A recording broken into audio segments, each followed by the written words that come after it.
Irmãos, vamos abrir nossas Bíblias no livro de Hebreus. Hebreus, capítulo 1. Havendo Deus outrora falado muitas vezes e de muitas maneiras aos pais pelos profetas, nestes últimos dias nos falou pelo Filho, a quem constituiu herdeiro de todas as coisas, pelo qual também fez o universo. Ele, que é o resplendor da glória e a expressão exata do seu ser, sustentando todas as coisas pela palavra do seu poder.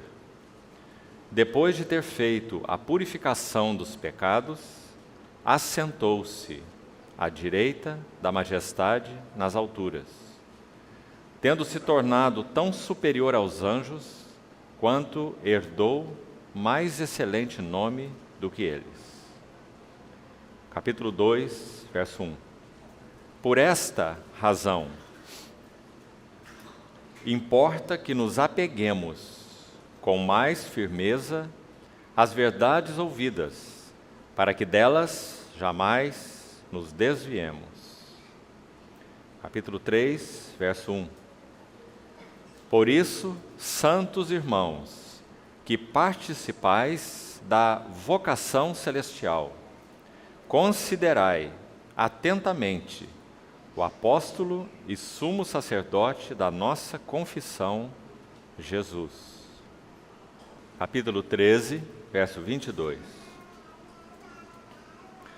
Rogo-vos ainda, irmãos, que suporteis a presente palavra de exortação, tanto mais quanto vos escrevi resumidamente. Vamos orar.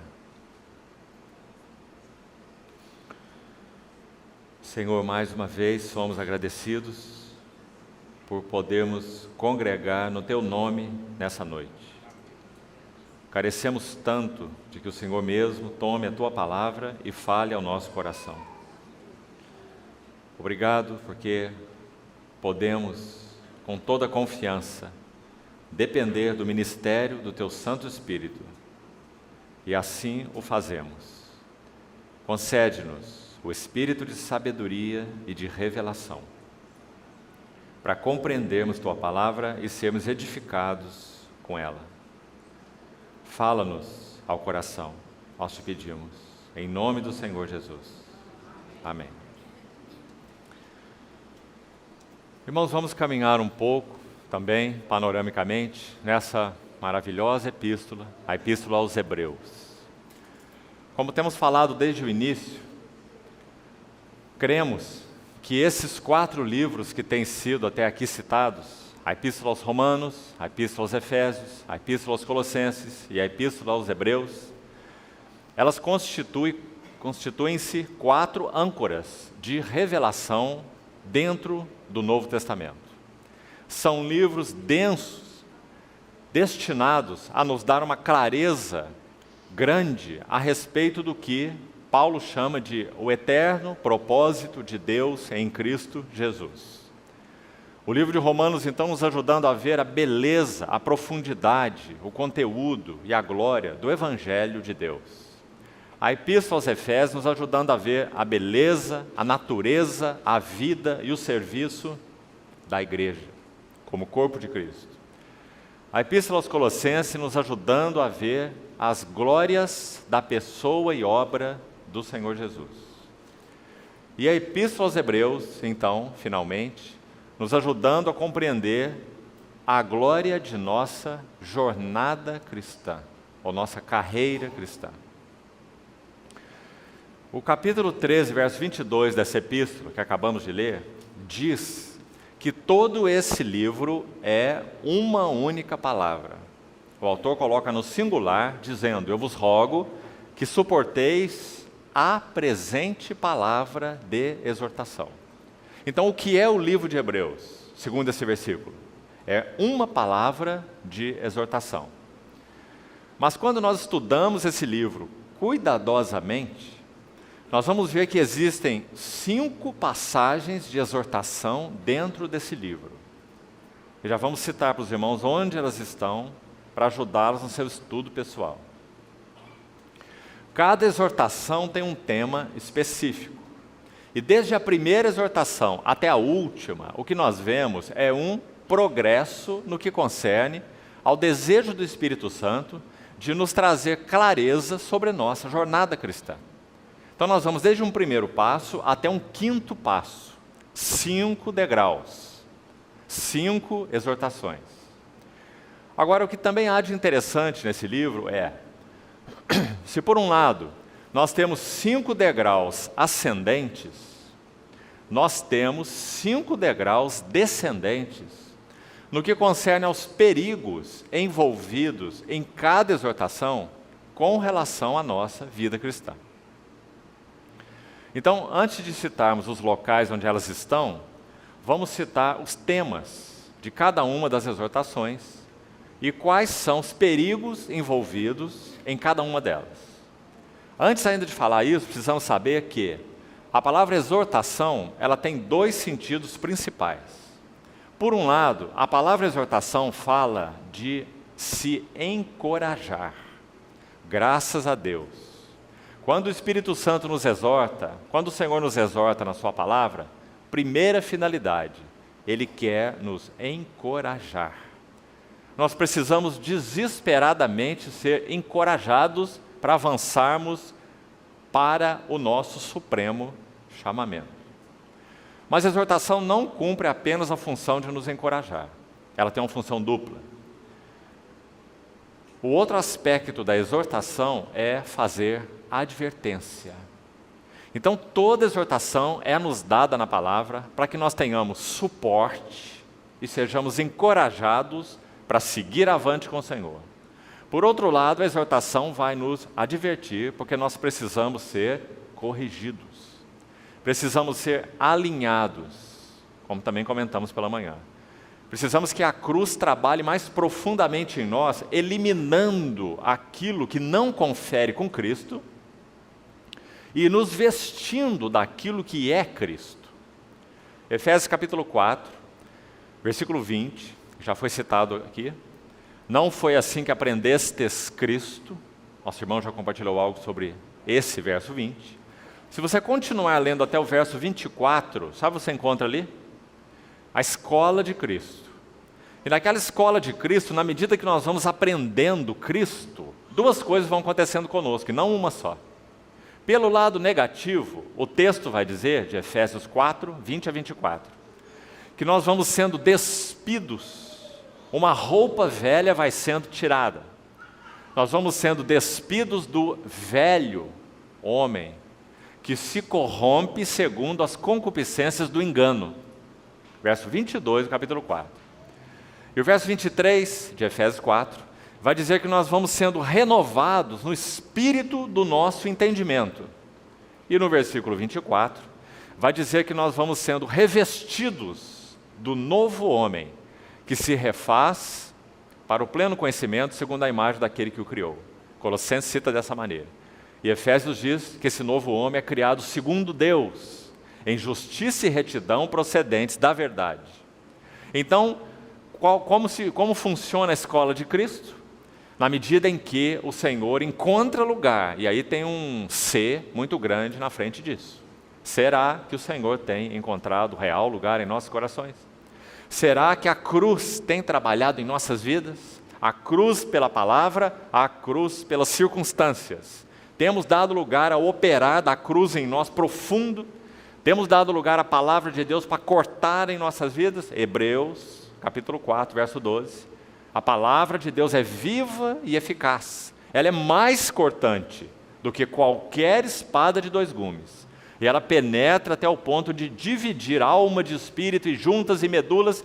E ela vai, a palavra de Deus, quando encontra lugar de penetração no nosso coração, ela vai dividir a alma e espírito junto à medula e vai discernir. A ideia ali é expor, julgar os pensamentos e os propósitos do coração. Bendita palavra, porque ela vai fazer um trabalho em nós que ninguém pode fazer, que psicólogo nenhum pode fazer, Esses trabalhos são trabalhos em nível de alma. A palavra de Deus é mais profunda. É um trabalho em nível de espírito, em nível de homem interior, que então vai se refletindo em nossa alma. Bendito seja o Senhor por isso. Então esse é o primeiro aspecto do trabalho da cruz. Se a cruz não trabalhar em nós, irmãos, nós somos inúteis e desagradáveis a Deus. A cruz tem que trabalhar em nós para modelar em nós um novo caráter, um novo homem. Então o primeiro aspecto do trabalho da cruz é a ação da palavra viva de Deus, de 2 gumes. Que lindo! Porque enquanto um gume opera a morte, o outro gume opera a ressurreição. Enquanto um gume, um efeito da palavra de Deus em nós é tirar uma roupa velha, o outro efeito da palavra de Deus é colocar uma roupa nova. E é isso que nós temos em Efésios 4. O velho homem, ele se corrompe segundo as concupiscências de engano. Quanto engano, irmão! Exortai-vos cada dia uns aos outros, Hebreus de novo, capítulo 3, para que ninguém seja endurecido pelo engano do pecado. Então o velho homem se corrompe segundo concupiscências de engano, mas graças a Deus, quando a palavra de Deus é acolhida nos nossos corações, ela julga essa situação, e ela separa o que é do que não é, ela separa o que é Cristo do que não é Cristo, só ela tem esse poder. Por isso que tudo que o diabo quer é que esse livro fique fechado, que a palavra de Deus não seja falada aos nossos corações de maneira viva e eficaz. Enquanto nós estivermos no terreno da letra, Satanás está de mãos dadas conosco. Os fariseus sabiam tudo da Torá, sabiam textos enormes da Torá de cor, tinham que saber, senão não conseguiriam ser fariseus, os filhos da lei, como eram chamados. No entanto, o Senhor Jesus olhou para eles e disse: raça de víboras e sepulcros caiados. Por fora são todos brancos, mas por dentro, cheio de ossos de rapina e de perversidade. Por que eles eram assim? Porque eles tinham uma palavra gravada em tiras de couro, colocada em caixinhas chamadas filactérios, amarrada nas suas mãos, preso nas suas testas, mas não eram governados no coração pela palavra de Deus. Então eram os hipócritas, como o Senhor falou. Louvado seja o Senhor. Quando Ele nos envia a sua palavra, ela não é destinada a isso, que ela seja escrita dessa maneira, mas como diz Paulo em Coríntios 3, não em tábuas de pedra, mas em tábuas de carne, isto é, nos corações. Esse é o ministério do Espírito Santo, fazer isso. Então, amados, assim funciona a escola de Cristo. A palavra de Deus vem, e quando ela é acolhida, guarde isso, irmão. O trabalho da cruz não é compulsório. Se você falar não, é não. Mas se você falar sim, é sim. Ela vai penetrar, e ela vai fazer um trabalho. Por que a geração do deserto morreu no deserto, a primeira geração? Você sabe onde está explicado, né? Hebreus 4:2. Porque a palavra que eles ouviram não lhes aproveitou. Por qual motivo? Porque não foi acompanhada ou misturada com a fé naqueles que a ouviram. Em outras palavras, conforme diz o capítulo 2 de Hebreus agora, eles não agarraram com firmeza as verdades ouvidas, então delas eles se desviaram. Essa foi a primeira geração no deserto. Irmão, será que nós temos como cristãos compreendido a seriedade disso? Sabe o que disse um homem de Deus do século passado chamado A.W. Tozer? Certamente você já ouviu falar dele. Sem dúvida ele foi um profeta do Senhor da geração passada, sem dúvida nenhuma, do século passado. Sabe o que ele disse? Nossos púlpitos modernos, e ele falou isso já tem 60 anos, irmãos. Imagine se ele fosse vivo hoje. Ele disse: os nossos púlpitos modernos precisam de mais profetas e menos palhaços. Porque a finalidade da palavra de Deus não é entreter o povo de Deus, mas a finalidade da palavra de Deus é nos levar a nos dobrar diante do Senhor, em arrependimento e confissão de pecado, dizendo: sonda-me, ó Deus, e conhece o meu coração. Prova-me, conhece os meus pensamentos. Vê se há em mim algum caminho mau e guia-me pelo caminho eterno. Se nós fizéssemos isso, amados, cada cristão fizesse isso, nós não teríamos escândalos no meio do povo de Deus. Sabe por que nós temos escândalos no meio do povo de Deus? porque nós não permitimos que a palavra de Deus faça esse trabalho em nós. Então parece que vamos caminhando bem até o desastre, porque não houve lugar real de penetração da palavra de Deus nos nossos corações, para dividir alma de espírito, juntas e medulas, e sondar pensamentos e propósitos do coração. Mas louvado seja Deus. Quando nós acolhemos, Tiago capítulo 1, verso 21, quando acolhemos com mansidão a palavra em nós implantada, ela é poderosa. Para fazer o que conosco? Salvar as nossas almas. Que expressão mais linda. Porque nós cristãos já fomos regenerados. O Espírito Santo já habita no nosso espírito, mas nós ainda temos um problema. Ele se chama alma.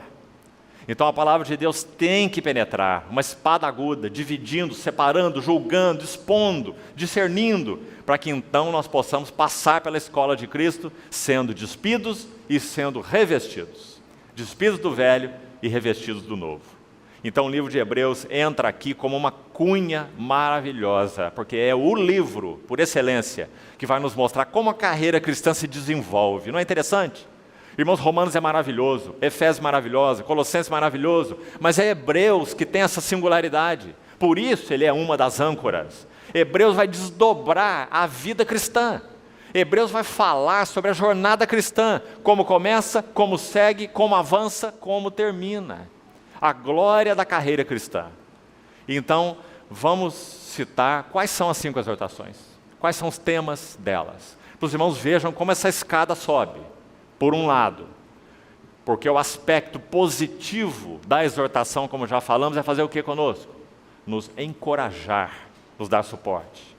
A primeira exortação fala sobre uma tão grande salvação. Nós já temos em Cristo não apenas uma salvação, não apenas uma grande salvação, mas uma tão grande salvação. Sabe por quê? Porque ela atinge nosso espírito, ela atinge nossa alma e ela atinge o nosso corpo. Tão grande salvação. O propósito de Deus ao nos salvar é integral. Ele nos conservar íntegros em tudo. Nosso espírito regenerado, nossa alma transformada e nosso corpo glorificado. Essa é a salvação do Senhor. E estamos nesse processo. Se permitirmos que a palavra de Deus trabalhe seriamente em nós, amados, então nós poderemos sim esperar e apressar a vinda do nosso Senhor para concluir essa obra, glorificando nossos corpos mortais. Lembre-se, nunca a soberania de Deus, o trabalhar da graça soberana, poderá ser separado da responsabilidade do homem. Nós temos responsabilidade. Se nós não reagirmos à palavra que nos tem sido falada, nada será produzido. Isso é um perigo tão grande, queridos irmãos, porque nós podemos ter um contentamento intelectual com a palavra. Podemos sair de uma reunião e dizer assim, que maravilhoso, mas maravilhoso até a porta de saída. Não tem penetração no nosso coração, não gera resultados em nossas vidas. Por quê? Porque ela não alcançou o nível que ela queria alcançar. Recebem a palavra com alegria, mas são de pouca duração. Em vindo a angústia ou a perseguição por causa da palavra, logo se escandalizam. Nosso Senhor deixou tão claro. Então, o que requer de nós o nosso Senhor? Que essa palavra poderosa, maravilhosa, suficiente, soberana, ela encontre uma contraparte em nosso coração. Que contraparte é essa? Importa que nos agarremos com mais firmeza às verdades ouvidas, para que delas jamais nos desviemos. Permitamos que a palavra de Deus vá a fundo em nós. Que oração devemos fazer? Sonda-me, ó Deus, conhece meu coração, prova-me, conhece meus pensamentos. Irmãos, quantos cristãos estão correndo do Senhor Jesus com seus pecados? Sabe o que nós devíamos fazer? Corrermos para o Senhor Jesus com os nossos pecados, para que Ele possa expor o nosso coração diante da sua palavra. A primeira exortação fala dessa tão grande salvação. Capítulo 2, verso de 1 a 4. Se você quiser, registre aí. Aí está a passagem exortativa. somos ajudados pelos eruditos que conhecem a fundo o texto original, que na inscrição original grega, sabe o que acontece? Essas passagens são como parentéticas. Sabe o que é uma passagem parentética? É colocada entre parênteses. Até um início aqui, abre o parêntese, fecha o parêntese. Assim devemos ver essas 5 exortações dentro do livro de Hebreus. Como um parêntese abriu e um parêntese fechou. Paulo, quando escreveu para Timóteo, ele orientou Timóteo assim, preste atenção. Ele disse, até a minha chegada, aplica o teu coração, aplica-te à leitura, e ali leitura era a leitura pública das Escrituras. Os irmãos se reuniam para ler a Bíblia. Leitura pública das Escrituras. Aplica-te à leitura, à exortação e ao ensino. Exortação e ensino. A leitura pública das Escrituras provê para nós esses 2 elementos. É uma leitura que tanto exorta quanto ensina. O livro de Hebreus foi composto assim, é uma obra magistral do Espírito Santo. Nós temos primeiro uma passagem de ensino, para você entender a estrutura do livro. O que o Espírito Santo fez aqui? Primeiro capítulo, ensino. Ele começa ensinando assim, havendo Deus outrora falado muitas vezes, de muitas maneiras, aos pais pelos profetas, agora nos últimos dias nos falou no Filho. Aí ele vai falar do Filho. Foi constituído herdeiro de todas as coisas. Por ele Deus fez o universo. Ele é o resplendor da glória. Ele é a expressão exata do seu ser. Ele sustenta tudo pela palavra do seu poder. Ele fez a purificação dos pecados. Ele assentou-se à destra da majestade nas alturas, e etc. Todo o capítulo 1 é ensino sobre as glórias de Cristo. Aí, quando nós chegamos ao verso 14, é o último verso do capítulo 1, o ensino para.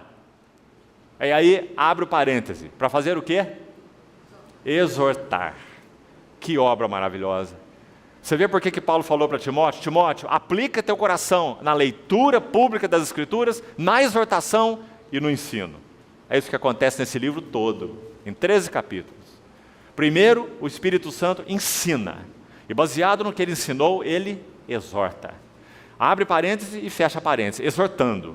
Quando ele fechou o parênteses, o que ele vai continuar fazendo? Ensinando. Aí ele ensina mais um pouco, exorta a segunda vez. Fecha o parêntese. Ensina mais um pouco, exorta de novo, fecha o parêntese. E ensina de novo, e a quarta vez. Ensina de novo, e a quinta vez. Não é precioso, irmão? Isso é o livro de Hebreus.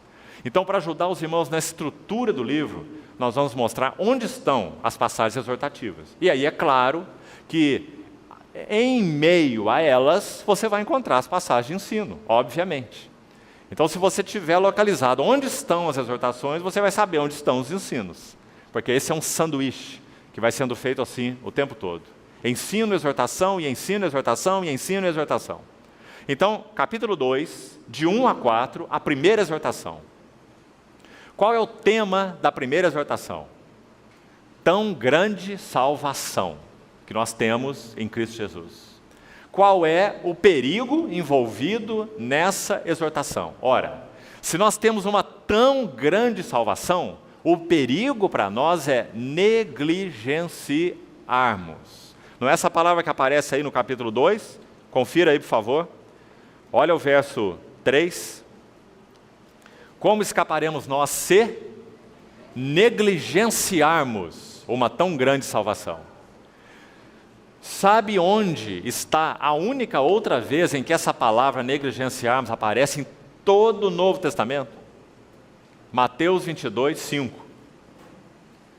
Lá foi traduzido da seguinte forma: um rei prepara uma grande ceia. E ele chama convidados para essa grande ceia. E, quando ele vai descrever a atitude desses convidados, ele diz que eles não se importaram com esse convite desse rei para esse grande banquete. E se foram, um para o seu campo, um para o seu negócio, veja, um para o seu campo, outro para o seu negócio, e não se importaram, a palavra lá é a mesma aqui, negligenciaram o convite do rei para as bodas. Você vê que instrutivo? O rei colocou as bodas, disse assim: vinde, tudo está preparado. Ou seja, nele nós temos uma tão grande salvação. Tudo que nós carecemos, nós já temos em Cristo Jesus, o nosso Redentor. Então agora o rei nos chama para as bodas. Ele diz: vinde e coma. Mas a nossa reação é: vou para o meu campo e vou para o meu negócio. O que isso significa? Nós temos que deixar de trabalhar para podermos então responder a tão grande salvação? Não. Mas significa: onde está o nosso coração?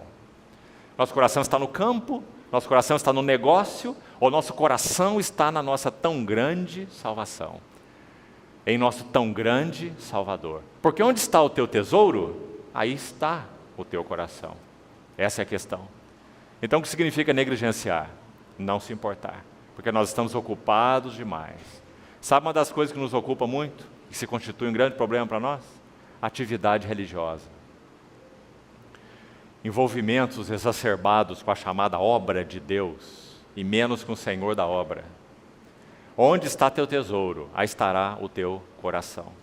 Então a primeira exortação tem como tema positivo uma tão grande salvação. Está aí descrito nos versículos. O perigo envolvido nela é não nos importarmos, negligenciarmos. Se isso acontecer conosco, qual vai ser o resultado?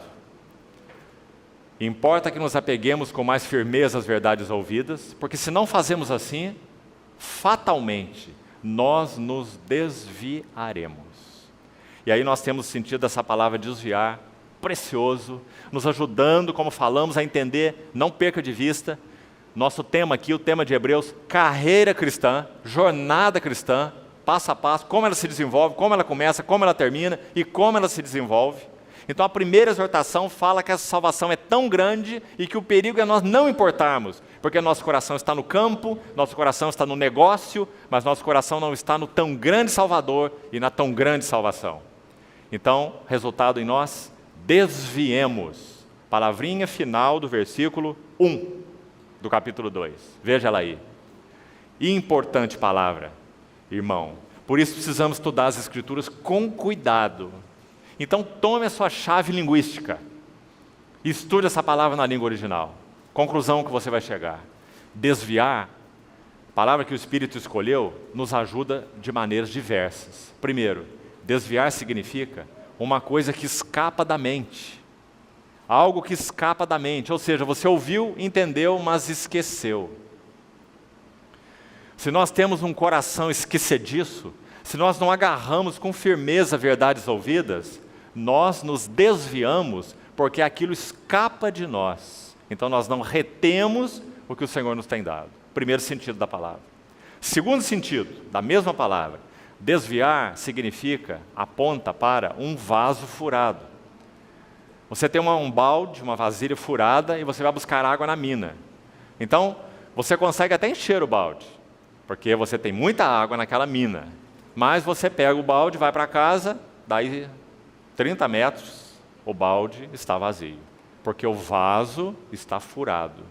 Veja a palavra que o Espírito Santo escolheu, dizendo que se nós não agarramos com firmeza as verdades ouvidas, o vaso está furado. Nós não retemos aquilo que o Senhor nos tem falado. Veja que são sentidos complementares. Escapar da mente, um vaso furado, e o terceiro sentido, um barco à deriva no oceano. Não tem rumo, não sabe para onde vai, não sabe o que faz. Quando nós não agarramos com firmeza as verdades ouvidas, nós somos uma nau sem rumo. Esse também é o sentido dessa palavra. Queridos irmãos, quantos cristãos são naus sem rumo? Não sabem para onde estão indo, não compreendem o eterno propósito de Deus, estão confusos, embaraçados, distraídos, não é?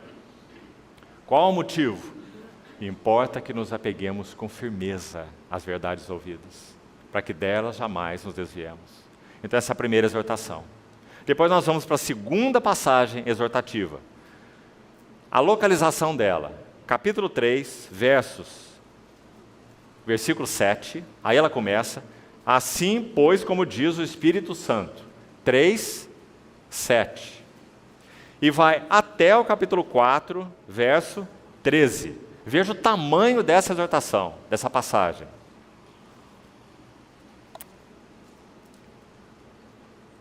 Capítulo 3, verso 7, até capítulo 4, verso 13.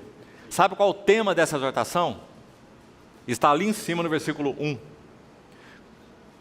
Por isso, santos irmãos, que participais de uma vocação celestial. Esse é o tema da segunda exortação. É que nós temos uma vocação celestial, e ela é descrita na exortação de maneiras diferentes. No versículo 6, o último versículo aí que antecede, o início da exortação, que começa no 7, é dito assim: Cristo, porém, como filho sobre a sua casa, a qual casa somos nós, se. Olha que se interessante. A qual casa somos nós, se guardarmos firme até o fim a ousadia e exaltação da esperança. Versículo 14 diz assim: nos temos tornado participantes de Cristo, se. Prestou atenção nesses seis aí? Ora, irmão, tem um condicional aí. Está dizendo que nós vamos ser edificados casa de Deus, no versículo 6. Está dizendo que nós vamos ser participantes de Cristo, no versículo 14. Se. Se o quê? Se nós respondermos à nossa vocação celestial. Oferecermos real lugar para o Senhor fazer em nós, trabalhar em nós a cruz, como já explicamos, pela palavra acolhida em nosso coração e pela ação das circunstâncias que o Senhor arranja para um propósito só. Ele quer quebrar nossas vidas. Tudo que nós colocamos nas mãos do nosso Senhor Jesus, saiba disso, irmão, Ele parte. O Senhor Jesus tomou um pão e partiu e deu aos seus discípulos.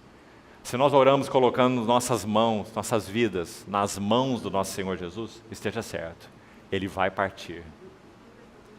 Tudo que nós pomos na mão dele, Ele parte. Sabe por quê? Pão inteiro ninguém come. O Senhor quer partir nossas vidas para que possamos ser alimento para outras vidas. E como Ele parte? Pelo trabalho da palavra e pelo trabalho das circunstâncias. Como nosso irmão também nos lembrou, todas as coisas cooperam para o bem dos que amam a Deus. Isso significa aqueles que têm uma relação real com Ele, o amam, o querem, o buscam, são dele, estão conquistados por Ele. Então Ele arranja circunstâncias para tudo cooperar, para que eles sejam quebrados. E eles possam conhecer o bem de Deus, que é transformá-los na imagem do seu Filho. Predestinados para serem conformes à imagem do seu Filho. Compreendeu, querido irmão, irmã, o que significa o trabalho da cruz? Todas as vezes que você ouvir sobre cruz, nunca pense apenas no aspecto objetivo, a cruz de Jesus. Louvado seja Deus pela cruz de Jesus. Ali tudo foi consumado. Mas veja esse outro aspecto. Se alguém quer ser o meu discípulo, seguir após mim, a si mesmo se negue e tome a sua cruz. Ele não diz tome a minha, porque a dele, ele a tomou. E cumpriu fielmente a sua obra. Quando ele diz tome sua cruz, o que ele quer dizer? Ele quer dizer, ofereça seu coração, para que a palavra penetre, para que as circunstâncias hajam em você, para que você possa ser mudado em caráter, e você possa ser parecido comigo. Se alguém quer vir após mim, a si mesmo se negue. Não há nada que vai tirar o poder da vida egocêntrica que nós temos, senão a cruz trabalhando em nós. Irmão, se doutrina tirasse o poder do ego em si mesmo, nós seríamos salvos por doutrina. Se teologia fosse capaz de resolver o problema do ego, nós seríamos salvos por teologia, pura e simplesmente. Os irmãos estão compreendendo o que estamos dizendo? É necessário que a cruz, pela palavra viva e pelos arranjos de Deus, trabalhe em nós, o trabalho da cruz em nós, para que nós realmente sejamos transformados e sejamos parecidos com o Senhor Jesus. Senão tudo vai se limitar a sentimentos, tudo vai se limitar a experiências religiosas, ou tudo vai se limitar a ter um cabeção intelectual, cheio de conhecimento, mas nenhuma realidade espiritual. Não foi para isso que o Senhor nos chamou. Ele deseja nos transformar pela sua palavra. Então, irmão, não se esqueça, antes do trabalho da cruz em nós, tem um grande C, e a pergunta é enviada para mim e para você. Quer? Se alguém quer, então tome sua cruz. Em outras palavras, ame a palavra, agarre as verdades ouvidas e peça ao Senhor que ela penetre fundo no coração. E sonde, ilumine, separe, divida, julgue, exponha como nós já falamos. E deixe que o Senhor use as circunstâncias. Não acho que você está no casamento errado. Não há casamento errado. Nós é que somos errados. O Senhor quer nos mudar dentro de nossa relação conjugal e não nos levar a fugir dela. Quando nós fazemos isso, nós estamos ofendendo o Espírito Santo. Estamos dando coices no trabalhar de Deus. O Senhor deseja usar vida conjugal, vida familiar, vida da igreja. Não fuja dos seus irmãos. Temos que viver vidas compromissadas uns com os outros, senão não há chance de nós sermos transformados, queridos irmãos, não há. Efésios 3 diz assim, é junto com todos os santos que nós vamos compreender qual é a largura, qual é o comprimento, qual é a altura, qual é a profundidade do eterno propósito de Deus em Cristo. E vamos conhecer o amor de Cristo que excede todo entendimento. É junto com todos os santos. Que o Senhor nos livre de relacionamentos humanos apenas no corpo de Cristo. Porque gosto, porque é bom, aquele lugar é bom, lá os irmãos são assim, lá os irmãos são... Deus nos tem dado relacionamentos de vínculo no corpo de Cristo para que nós mantenhamos-nos juntos e o Espírito Santo use nossas vidas uns com os outros para nos aparar. Todos nós precisamos ser aparados. Então, essa é a outra parte do trabalho da cruz. É o Espírito Santo usando circunstâncias. Vamos aprender a olhar assim nosso cônjuge. Nosso cônjuge, seja ele quem for, seja ele cristão ou não cristão. É claro que a palavra de Deus nos ensina, como princípio, que nós assumamos relacionamentos conjugais cristãos, no mesmo jugo, isso é muito claro. Mas se você creu no Senhor, e o seu marido ainda não creu, o que a palavra ensina? Permaneça na vocação em que foi chamado. A mulher cristã não abandone o seu marido incrédulo, tão claro. Por quê? Porque Deus usa todas as circunstâncias na vida dos seus filhos para moldá-los. Para moldá-los. Que o Senhor nos ajude, irmãos, a compreender isso. Ele é bom, Ele é soberano, esse é o propósito de Deus. Mas nós reagimos de forma tão deficiente, não é? Sabe qual é o resultado? Ficamos inteiros, sempre fazendo nossa vontade, sempre andando do nosso jeito. Pessoas feias, egocêntricas. Nosso problema é sempre o outro, nunca somos nós. Ah, se minha esposa fosse diferente. Ah, se o meu marido fosse diferente. Ah, se minha família fosse diferente. Enquanto o Senhor está olhando para nós dizendo assim, ah, se você fosse diferente. Não é? Porque Ele deseja usar todas as circunstâncias para trabalhar a cruz em nossas vidas.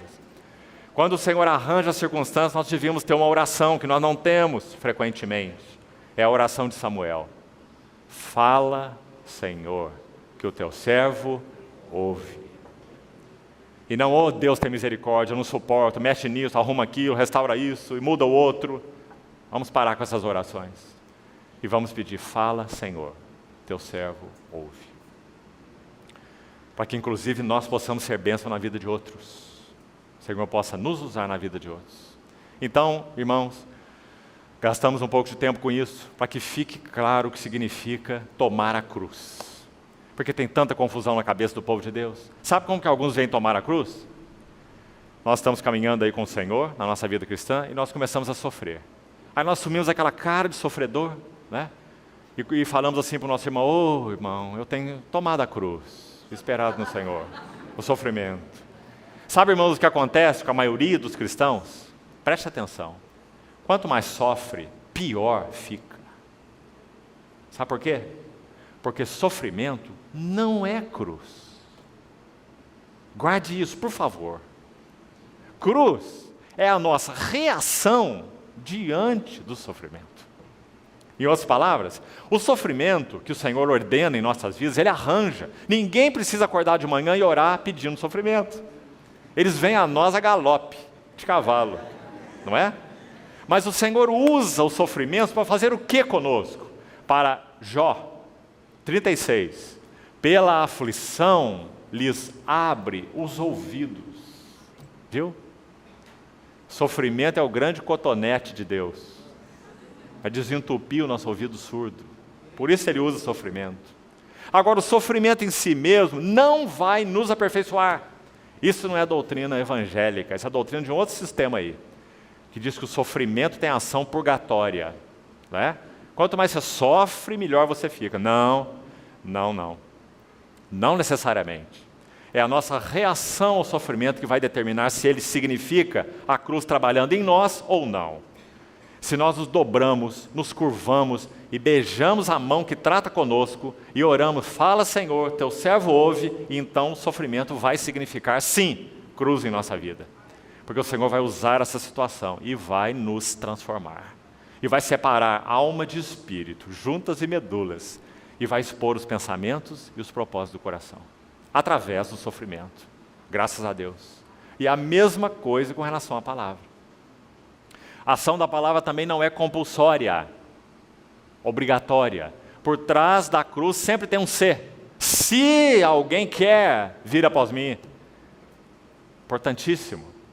Porque como falamos, podemos reagir adequadamente ao sofrimento, pedindo que o Senhor nos fale, nos mude, nos quebre, nos molde na imagem do seu Filho, e então esse sofrimento terá ação transformadora em nós. A mesma coisa a palavra.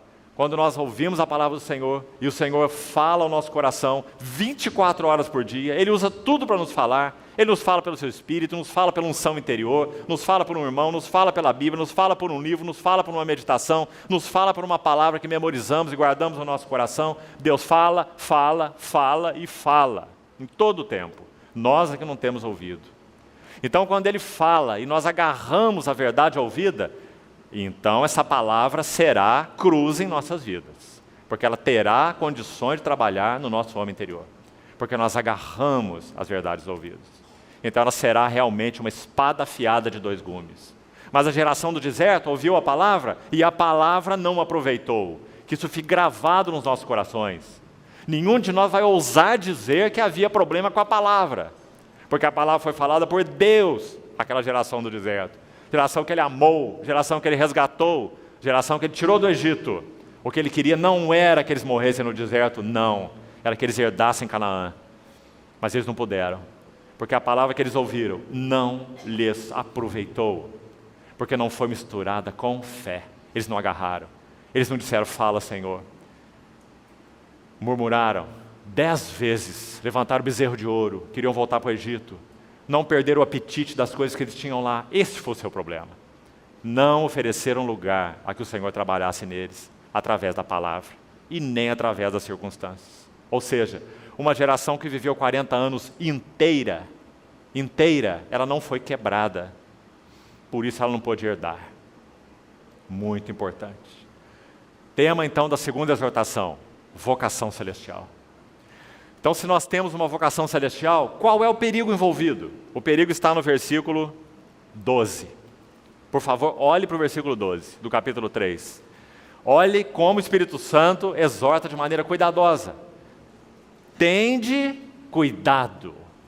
Irmão, quem está falando? Sabe uma das coisas que me parece maravilhosa nessa epístola aos Hebreus? Maravilhosa. Não sabemos quem foi o seu autor humano. Isso é maravilhoso. Sabe por quê? Porque uma coisa nós temos certeza.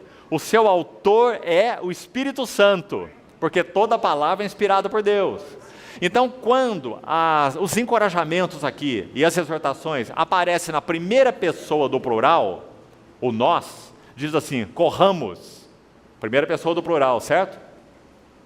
Esforcemo-nos, primeira pessoa do plural.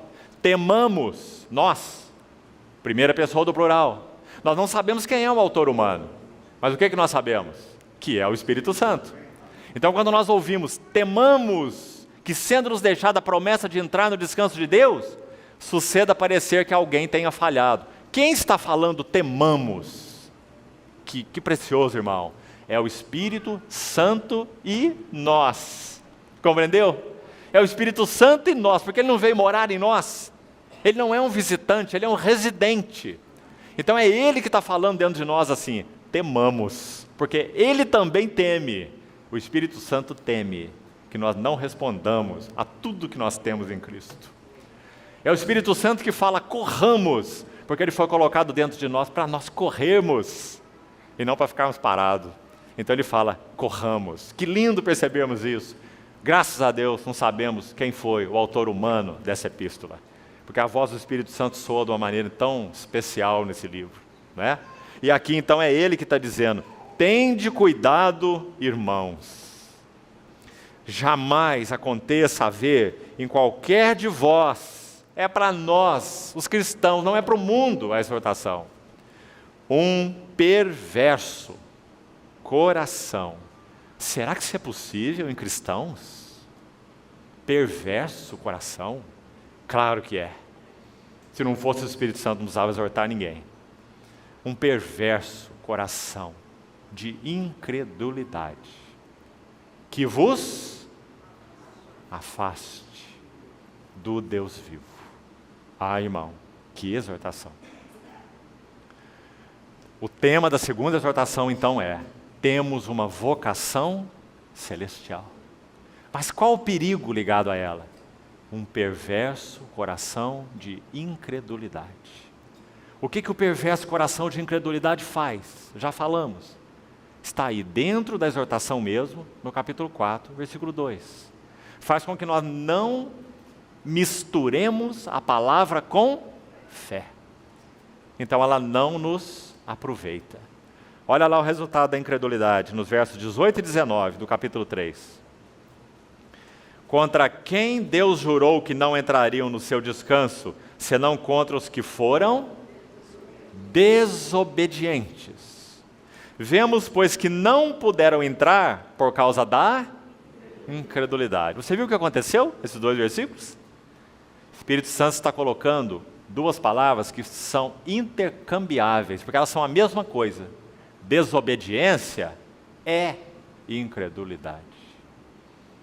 Incredulidade é desobediência. Não puderam entrar porque foram desobedientes. Não puderam entrar por causa da incredulidade. É a mesma coisa. Nós só obedecemos quando cremos. E quando cremos, obedecemos. Então, querido irmão, esse é o tema da segunda exortação. A terceira, vamos localizar onde ela está. Capítulo 5, versículo 11. E vai até o capítulo 6, último verso, 6:20. Veja de novo o tamanho dessa passagem de exortação. Capítulo 5, verso 11, até o capítulo 6, verso 20. Longa exortação. Como o nosso encargo é panorâmica, claro, né? Nós teríamos que estudar essa exortação uma a uma e calmamente levaríamos muitos dias. Então nós estamos pontuando os locais, os temas e o sentido disso para entendermos essa jornada cristã. Qual o tema da terceira exortação? Maturidade. Como sabemos? Capítulo 6, verso 1. Por isso, pondo de parte os princípios elementares da doutrina de Cristo, deixemo-nos levar para o que é perfeito. A palavra aqui significa maduro, completo, adulto é a palavra aqui. Então, a exortação, a terceira no livro de Hebreus, tem a ver com deixarmos levar para a maturidade, deixarmos levar para o que é adulto, saindo de um estágio de bebês espirituais para um estágio de maturidade. Terceira exortação. Então o tema, Deus nos chamou para a maturidade. Irmãos, é uma alegria quando numa família e também na igreja nascem pessoas. Quando uma família tem um bebê, que coisa preciosa, não é assim? São pais aqui, sabem muito bem. E quando na igreja nascem pessoas em Cristo, que coisa preciosa, os novos convertidos. Mas qual é o desejo de Deus? Que nós não permaneçamos bebês. Ele tem como propósito do nosso chamamento que nós sejamos adultos, crescidos em Cristo. Para isso, de novo, o que deve acontecer em nossas vidas? Um profundo trabalho da cruz. Eliminando o que é o Senhor, separando aquilo que é o Senhor daquilo que não é o Senhor. Dividindo alma de espírito, expondo a mente e o coração. A palavra sendo encarnada, incorporada em nós, para que sejamos transformados de glória em glória. Senhor, usando as circunstâncias e nós nos dobrando a Ele e respondendo ao seu trabalho quebrantador. Resultado? Maturidade. Pondo de parte os princípios elementares da doutrina de Cristo, deixemos levar para o que é adulto, é a palavra aí, perfeito, como é usado aí na sua tradução. Tema, então, maturidade. O perigo envolvido nessa exortação, qual é? Apostasia. Onde nós estamos vendo apostasia dentro dessa exortação? Está aqui nos versos 4 a 8 do livro de Hebreus, uma passagem solene, que vai dizer que aqueles que foram já, preste atenção, introduzidos na carreira cristã, não há como ser oferecido por eles um novo sacrifício pelo pecado, porque eles já creram no Senhor Jesus como suficiente Salvador. No valor do seu sangue, no derramamento do seu Espírito, eles já são cristãos. Então, se eles estão jornadeando na carreira cristã e caíram, palavra importante do versículo 6, que causa problema, muito problema na cabeça de muita gente, não é? Essa palavra caíram, parapesontes, na língua original, significa exatamente isso. Você está caminhando por um determinado caminho, então num dado momento você para e se põe à margem do caminho. Antes você estava andando, agora você está parado, à margem do caminho. Isso é caíram, pôr-se à margem do caminho. Então está dizendo que com esses em que isso aconteceu, é impossível outra vez renová-los para arrependimento, porque estariam crucificando para si mesmos os filhos de Deus. Ou seja, você não pode tomar essa pessoa e trazê-la aqui para o começo da vida cristã e reintroduzi-la naquilo que são os fundamentos. Compreendeu? Não está dizendo aqui que ela vai para o inferno, que ela perdeu a salvação. Não é isso que esse versículo está dizendo. Mas está dizendo que ela se pôs à margem do caminho. E esse problema é muito grave, porque ela não pode ser reintroduzida nos princípios elementares. A única chance dela, então, é que ela se arrependa diante do Senhor e que ela volte a seguir o curso da carreira cristã. Ela não pode ser reintroduzida, não há como ser reintroduzida. Nós vamos rebatizar uma pessoa que caiu? Como? Alguém pode ser rebatizado, irmãos? Não. Nosso Senhor Jesus morreu uma vez, nós somos batizados uma vez. Compreendeu o texto? Então diz, caíram. Aí diz, é impossível renová-los outra vez para arrependimento. Eles já começaram assim, eles já se arrependeram, eles iniciaram assim a carreira cristã. Mas agora eles estão apostatados. Essa situação é grave. Porque é a situação que envolve alguém que já conhece os princípios elementares da doutrina de Cristo. É alguém que já provou a boa palavra de Deus. As palavras estão aí nos versículos anteriores. É alguém que já provou, verso 5, os poderes do mundo vindouro. É alguém que já provou o Espírito Santo, verso 4. Ele é participante do Espírito Santo. Olha que palavras graves. Então ele está dizendo, se alguém participou do Espírito Santo, provou a boa palavra de Deus, é participante, provou os poderes do mundo vindouro e apostatou, como que nós vamos tomar essa pessoa, reintroduzi-lo em arrependimento de obras mortas, em fé em Deus? Ele já conhece, ele já foi introduzido, ele já teve uma experiência inicial, então agora o estágio dele é muito complicado. Sabe o que Pedro fala sobre isso? Para tentar ajudar no entendimento desse texto? Pedro fala assim, aqueles que obtiveram pleno conhecimento da verdade e voltaram à sua vida antiga, é como um cão que voltou ao seu vômito, e uma porca lavada que voltou ao seu lamaçal. Melhor lhes seria que eles nunca tivessem tido o conhecimento da verdade. O que você acha disso, irmão? Muito grave. Não é um assunto para nós brincarmos, em hipótese nenhuma. Então essa é a terceira exortação no livro de Hebreus, quanto ao perigo de cair, ou o perigo de apostasia, o perigo de se pôr na margem do caminho e deixarmos de seguir com o Senhor, deixando-nos levar para o que é adulto, maduro, perfeito. Terceira, então, exortação. Vamos para a quarta. Já estamos terminando. Quarta exortação está no capítulo 10. Ela começa no verso 26. E vai até o fim, verso 39.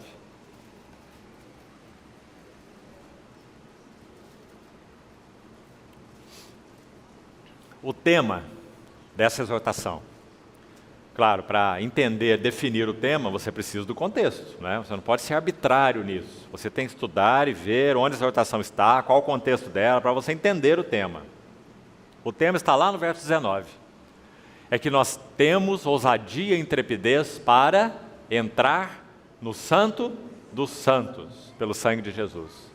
E nos versos 22, veja aí, até o 25, o Espírito Santo nos mostra a maneira de nós permanecermos no Santo dos Santos. Então ele vai dizer para nós nos aproximarmos com um coração sincero, plena certeza de fé, corações purificados da má consciência, corpo lavado com água pura, guardarmos firme a confissão da esperança sem vacilar, etc. Não deixarmos de congregar, como é costume de alguns, está tudo aí dentro. Versos maravilhosos, de 22 a 25, nos ensinando como permanecer no Santo dos Santos, como morar lá, como entrar lá e não sair de lá. Temos que ter consciência purificada de pecados, corações purificados da má consciência. Se nós temos má consciência, não podemos morar no Santo dos Santos, não podemos morar com o Senhor. Como morar com o Senhor com uma má consciência? Não é? Então são passos para nós morarmos no Santíssimo. Que lindo! Não temos tempo para estudar isso, mas você pode estudar por você mesmo. Entrar no Santo dos Santos é pelo sangue de Jesus. Morar lá requer uma resposta nossa. Compreendeu? Entrar é pelo seu precioso sangue, sempre. Morar lá requer uma resposta nossa. Qual? Corações purificados de uma má consciência. Corpo lavado com água pura, ou seja, uma conduta condizente com a palavra de Deus. Guardar a confissão da esperança sem vacilar. Não deixar de congregar. Que interessante. Para permanecermos no Santo dos Santos, nós precisamos uns dos outros.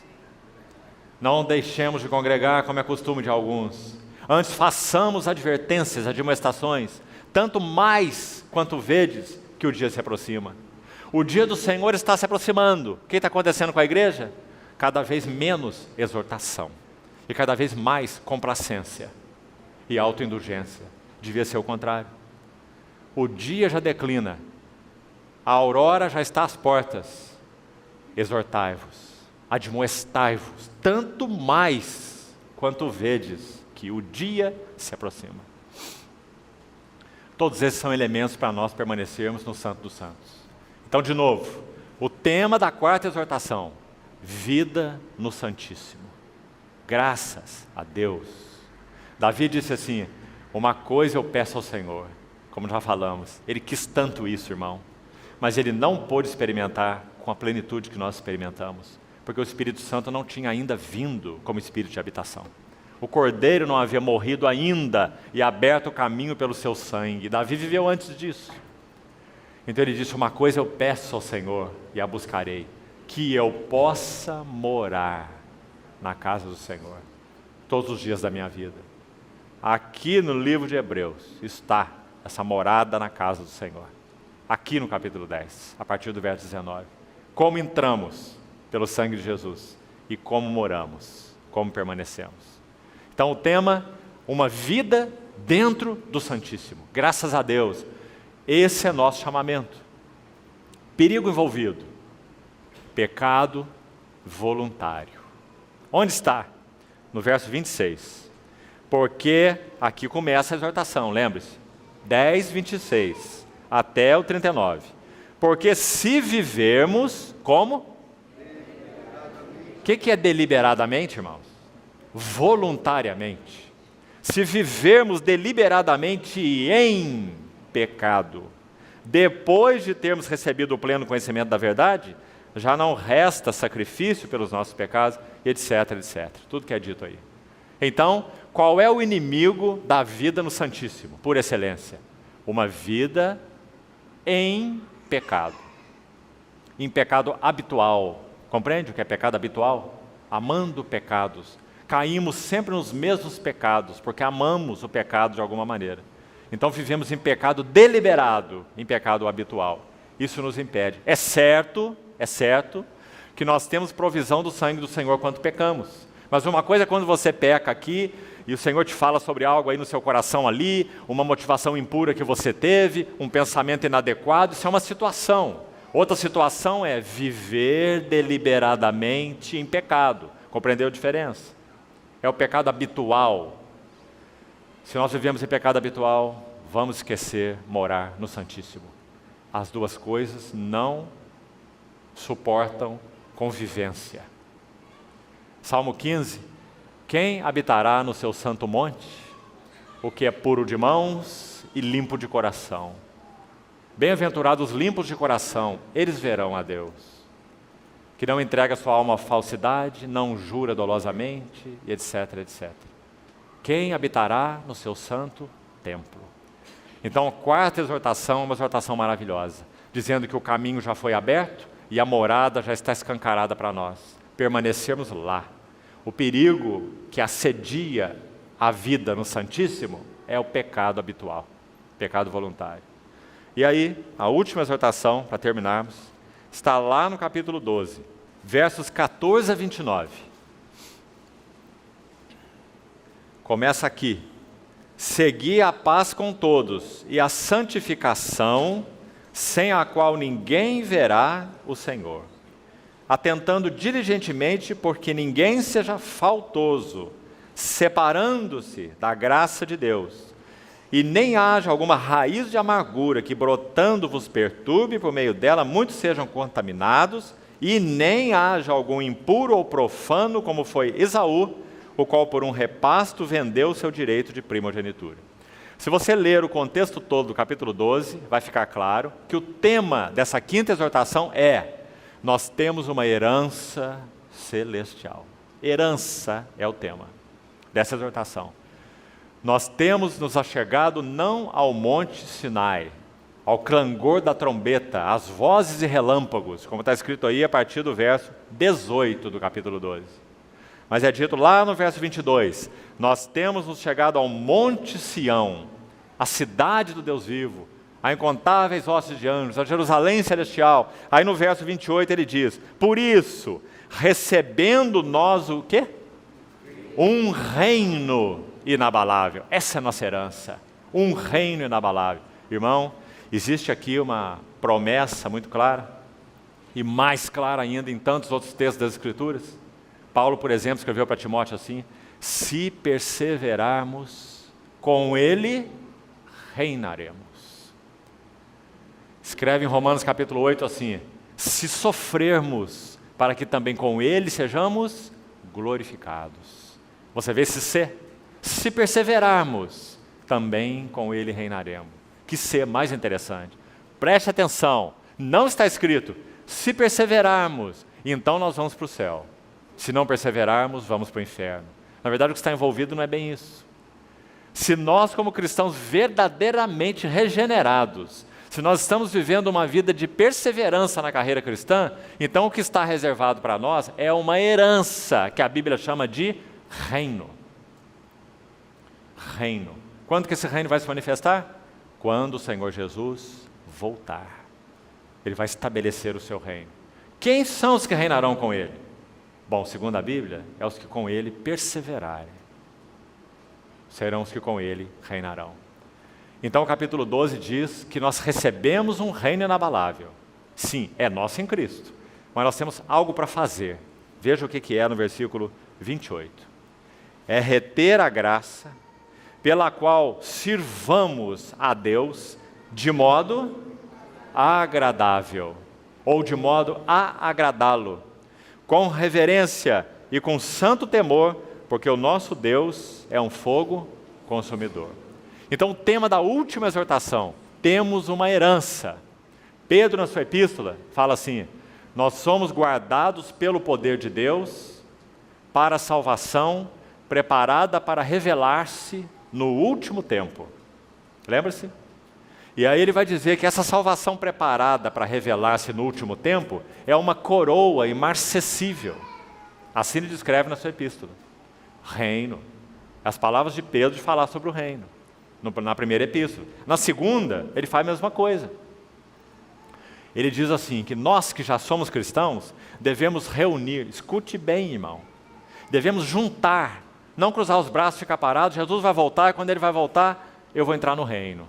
É assim que a Bíblia ensina. Pedro fala assim: reunindo toda a vossa diligência. Associai com a vossa fé a virtude, com a virtude o conhecimento, com o conhecimento o domínio próprio, com o domínio próprio a piedade, com a piedade a fraternidade, com a fraternidade o amor. Viu o que Pedro está fazendo? Aí ele fala assim: porque essas coisas, existindo em vós, e em vós aumentando, crescimento, fazem com que não sejais inativos e nem infrutuosos no pleno conhecimento do Senhor Jesus Cristo. Aí ele fala, pelo contrário, assim vos será amplamente suprida a entrada no reino eterno do nosso Senhor Jesus Cristo. Muito claro, não é, irmão? Eu sei que você tem aí no meio cristão muitas linhas chamadas teológicas a respeito desse assunto do reino. Sabe o que você deve fazer? Esquece todas elas. Fica só com a Bíblia. O fato é que o Senhor Jesus virá e trará uma expressão visível, preciosa de seu reino, e que reinarão com ele os que perseverarem. Os que reuniram com diligência a sua fé, todas essas outras coisas, e tiveram uma entrada no reino que há de vir. O reino que agora é, nós já estamos, porque nós nascemos de novo. Quem nasce de novo, entra no reino. Mas o reino vindouro requer que nós respondamos a um trabalhar de Deus, para que sejamos plenamente herdeiros. Não se iluda com outro assunto. Sabe o que essa exortação faz para nos ajudar? Cito o exemplo de Esaú. Sabe quem era Esaú? O primogênito. O que ele tinha direito? Porção dobrada. Toda a bênção de Isaac, de maneira dobrada, ia para o seu primogênito Esaú. Direito. Podemos dizer também que o Espírito Santo veio morar em nós e em Cristo nós temos o mesmo direito e a mesma herança. Já é nosso, em Cristo e pelo Espírito. Mas Esaú, por um repasto, vendeu o seu direito de primogenitura. E sabe o que o Espírito Santo faz? Toma a figura dele para comparar conosco. Não perca isso, irmão. Não compare Esaú como um mundano. Compare Esaú como quem tinha herança, mas que vendeu-a por um repasto. Então ele diz, não haja entre vós nenhum impuro e nem profano, como foi Esaú, que por um repasto vendeu o seu direito de primogenitura. Sabe o que significa a palavra profano? É alguém que considera as coisas santas como sendo comuns. Isso é profano. Profanar é isso. Quais são as coisas santas? Tudo que Deus nos tem dado em Cristo. Toda essa herança, toda essa beleza, toda essa riqueza, toda essa glória que temos visto em Cristo. E o pedido dele é que isso seja trabalhado para dentro de nós, pelo Espírito, pela palavra, pelas circunstâncias, trabalhado para dentro de nós. Se isso for real para nós, qual vai ser o resultado? Nós teremos amplamente suprida a entrada no reino eterno do nosso Senhor Jesus Cristo. É isso que o Espírito quer fazer em nós. Qual é o nosso perigo? É que recebendo um reino inabalável, nós sejamos Esaú. Por um repasto vende o seu direito de primogenitura. Ah, irmãos, guarde-nos o Senhor. Sabe o que aconteceu com Esaú? Quando ele viu a tragédia do que ele tinha feito, sabe o que ele procurou fazer? Ele buscou arrependimento ou mudança de mente do seu pai. Quando você lê aí na Bíblia, ele não achou lugar de arrependimento, embora com lágrimas o tivesse buscado. Cuidado em como você interpreta aí. O arrependimento aí, a mudança de mente aí, é do Isaac. Ele não encontrou lugar de arrependimento, porque, você lê a história, Isaac não podia mudar a sua bênção. Ele já tinha dado sua bênção a Jacó. E aí era irreversível. Então o que ele pôde fazer é dar algo para Esaú. Nós sabemos que Esaú foi mesmo, de certa forma até, abençoado. Mas infinitamente aquém do que o Senhor havia prometido. Jacó, amei a Jacó, porém me aborreci de Esaú. Então o Espírito Santo usa essa exortação. Sabe, irmãos, o que acontece com essa epístola aos Hebreus? Ela é o escrito mais solene do Novo Testamento. Não tem nenhuma carta que tenha exortações mais agudas do que o livro de Hebreus. Sabe por quê? Quanto maior o privilégio, maior a responsabilidade. O livro de Hebreus abre o nosso privilégio de uma maneira tão linda, dizendo, tudo é de vocês. Vocês já têm uma tão grande salvação. Vocês já são chamados com uma vocação celestial. Vocês já têm o Santíssimo aberto e rasgado para poder morar lá. Então, claro, ele teria que nos advertir de maneira muito profunda dizendo, não seja negligente, primeiro.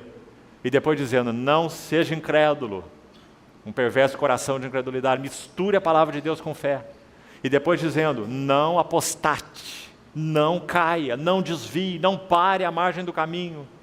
E depois dizendo, não viva em pecados habituais. E por último dizendo, não seja indiferente. Então, o tema da última exortação é herança. E o perigo, indiferença. Sabe por quê? Porque quando Jacó quer fazer a barganha com Esaú, tão esperto foi Jacó por um lado, mas irmãos, tão reconhecido por Deus de outro lado. Sabe por quê? Ele amou o que Esaú desprezou. Ele amou o que Esaú desprezou. Tudo que ele queria era ser esse primogênito, para que recebesse uma porção dobrada da parte do Senhor. Compreende? Então, quando ele faz aquela proposta para Esaú, sabe o que Esaú fala? Palavras tão sérias, estão registradas em Gênesis 36. Esaú fala assim, de que me vale o direito de primogenitura, se eu aqui, agora, estou morrendo de fome? Compreendeu o que isso significa? Ele queria matar seus apetites. Ele queria satisfazer seus desejos, agora e aqui. Resultado? Ruína. Então ele foi indiferente ao que o Senhor havia designado para ele. Então o perigo envolvido na última exortação é sermos indiferentes. É falarmos como Esaú, mas de que me vale? É dizermos, quem sabe, eu já sou um crente, eu já criei no Senhor lá atrás, agora o resto é problema de Deus. Vamos ver o que vai dar lá na frente. Vamos ver o que vai acontecer. Isso é o espírito de Esaú. E por que nós fazemos isso? Porque nós amamos a nós mesmos e a esta vida. Então nós vivemos para matar os nossos desejos. Isso é Esaú, Edom, hedonismo. Né? Que o Senhor nos guarde, irmãos. Porque esse hedonismo é inimigo da herança que nós temos em Cristo. Sabe o que Paulo disse quando ele viu isso? Escute, e aqui vamos terminar. Eu esmurro o meu corpo e eu o reduzo à servidão. Nosso corpo é o melhor servo, mas é o pior patrão. Se ele governar em nossas vidas, nós somos arruinados. Esmurro o meu corpo e o reduzo à servidão, para que eu, tendo pregado para outros, não venha eu mesmo a ser um desqualificado. Todo atleta em tudo se domina. Aqueles para alcançar uma coroa corruptível. Nós, porém, a incorruptível. Irmão, não está tão claro, tão claro. Paulo está dizendo claramente que havia um reino a se alcançar. E se nós temos esse entendimento, algo é requerido de nós, e não é cruzar os braços. Esmurro meu corpo e reduzo a servidão. Aqueles se dominam para alcançar uma coroa corruptível. Nós, porém, a incorruptível. Louvado seja o Senhor. E quando ele termina a sua carreira, então ele vai poder dizer, combati o bom combate. Olha a convicção dele, que maravilhoso. Ele não está sendo soberbo e nem presunçoso. Ele sabe muito bem onde ele está em Cristo Jesus e na sua jornada cristã. Então ele diz, completei a carreira, guardei a fé. E não só isso, já agora a coroa da justiça me está reservada. Que coroa é essa? Reino, herança. Ele sabe que há algo que o Senhor Jesus irá trazer na sua segunda vinda, que alguns irão participar e outros não irão participar, porque alguns foram negligentes, mas outros foram obedientes. Irmãos, nós precisamos ouvir essas coisas, porque nós temos sido cristãos ociosos e presunçosos. Antes da Nova Jerusalém se revelar, tem algo que o Senhor vai fazer aqui, trazendo o seu reino, e nós queremos estar dentro disso e não fora disso. Que esse seja o nosso coração. Se perseverarmos, com Ele reinaremos. A coroa me está reservada, a qual o Senhor, reto juiz, me dará naquele dia. E não só a mim, mas a todos quantos amam sua vinda. O Senhor nos ajude, irmãos. Então esse é, basicamente, esse lindo livro o livro de Hebreus, nos ensinando a entender a carreira cristã, a correr a carreira cristã, encorajados e advertidos, que é o que nós precisamos. Louvado seja o Senhor. Vamos orar. Senhor, mais uma vez, nós confiamos as nossas vidas a Ti, te suplicando, Senhor, que o Senhor avance em nós. Não nos permita permanecer até aqui onde nós já estamos. Queremos ir além, queremos crescer na graça e no pleno conhecimento do Senhor. Senhor, nos ajuda a compreender o significado do caminho da cruz. Nos ajuda a compreender o significado do trabalho da cruz em nós e oferecermos o nosso coração para que o Senhor divida em nós alma de espírito, sonde mente e coração. E pela Tua palavra, realmente nós possamos ser mudados de vasilha em vasilha, transformados de glória em glória na Tua própria imagem. Também, Senhor, te pedimos, nos ajuda a responder adequadamente às circunstâncias, os arranjos da Tua bendita providência. Ajuda-nos, Senhor, a não rejeitarmos a mão que trata conosco. Muda-nos, Senhor, forma caráter em nós, Senhor. Queremos ser participantes da Tua santidade. Te pedimos ainda que o Senhor continue falando ao nosso coração nesse tempo ao partirmos o pão. Queremos comer e beber na presença do Senhor. Queremos ser alimentados e revigorados pela Tua vida, Senhor. E também queremos ser constrangidos pelo Teu amor. Continua conosco, Senhor. Dá-nos Tua presença preciosa, para que esse tempo seja um tempo real, um tempo de realidade espiritual. Queremos Te celebrar, queremos nos oferecer a Ti, queremos Te adorar. Ajuda-nos, Senhor. Sê conosco, conduze-nos, Senhor, na adoração, nas ações de graças, nos louvores. Conduz esse tempo, Senhor. Nós Te pedimos. Em nome de Jesus. Amém.